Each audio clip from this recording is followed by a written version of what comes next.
everyone. Today I'm going to try to make some blueberry and raspberry jam. Both these berries was in my freezer from last year.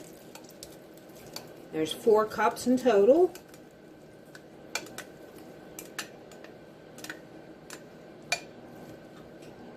Okay, got that in my saucepan. Turn my heat on. I turn that to high. Add my package of shore gel.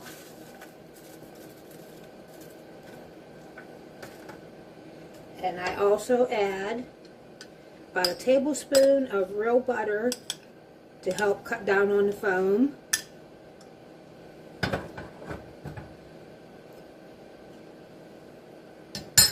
Stir this all together. I'm semi-following the recipe from the shore gel package for blueberry jam. Adjusting it a little bit because, like I said, there's some black raspberries in this. There was only a few left in the freezer, so I wanted to use them up. And, I'll stir this and wait until it comes to a full boil, and then I'll get back with you. Okay, that took about 5 minutes for it to come to a full rolling boil, as you can see. I'm going to take my potato masher here a little bit and crush the berries just a little, since it's got the big blackberries in there.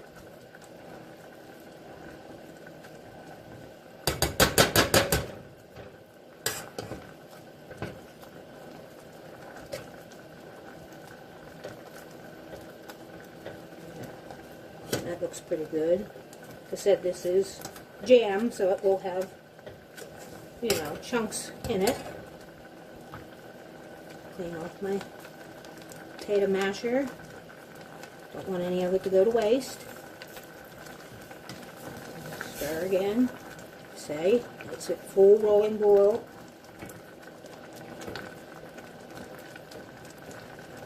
Or you can't stir it down. Recipe calls for white sugar, but I am low on regular sugar, so I'm adding 3 cups of brown sugar to the recipe. Stir this in, and then we have to wait for it to come to a full rolling boil again, and it already is very thick. I don't think I'll have any problem with this not gelling up.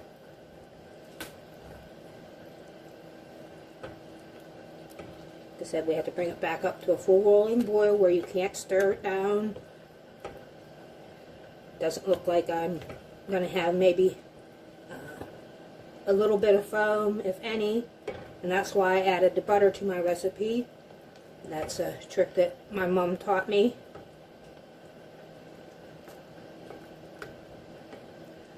Okay, I'll just keep stirring here for a little bit.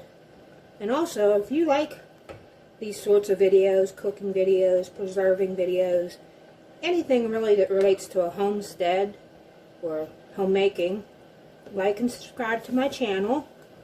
And I will try to keep uploads as fairly regular as possible. I have a apple butter fruit roll-up video in the process also, so that should be uploaded soon too. And my most recent one is where I made dehydrated tomato powder to add the seasonings and other products. Okay, as you can see, it's a full rolling boil again, and then we got to do this for a minute. Just constantly stir it so it doesn't stick.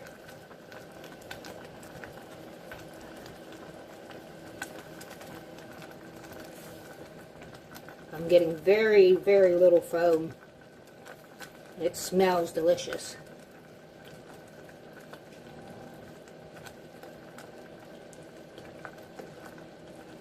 We got just about 30 more seconds to let it full rolling boil. I'll get a spoon here and I'll show you how thick it is.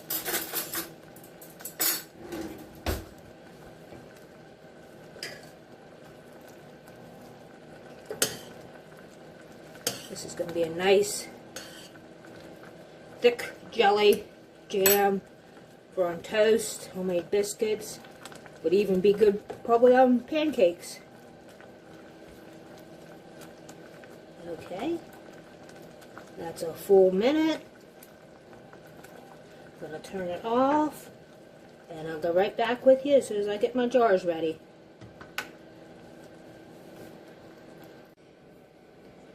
I got all my jars ready. I'm going to use some of these little half jelly jars, and I have 2 regular sized jelly jars. 5 jars are in total, ready to be filled. Put my funnel in, and scoop the mixture in the jar.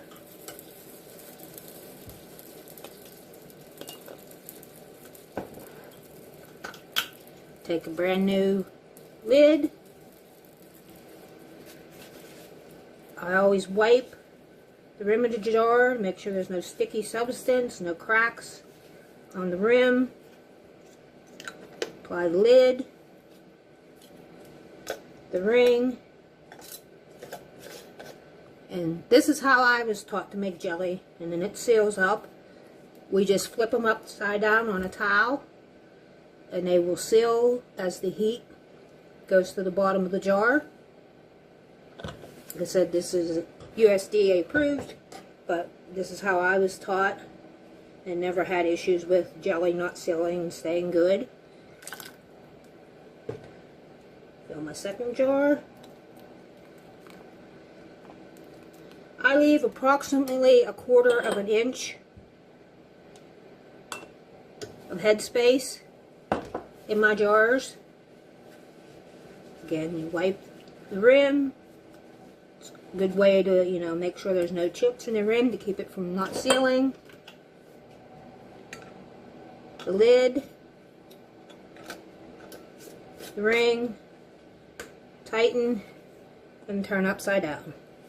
And I'll come back with you as soon as I get the jars filled, and I'll show you how many I get. Okay, I got 3 of the little tiny jelly jars, 2 of the bigger jelly jars, and about 1/2 of a pint. This one will go in the refrigerator. We'll use this one right away. Turn it upside down to help it seal, even though it's going right in the fridge.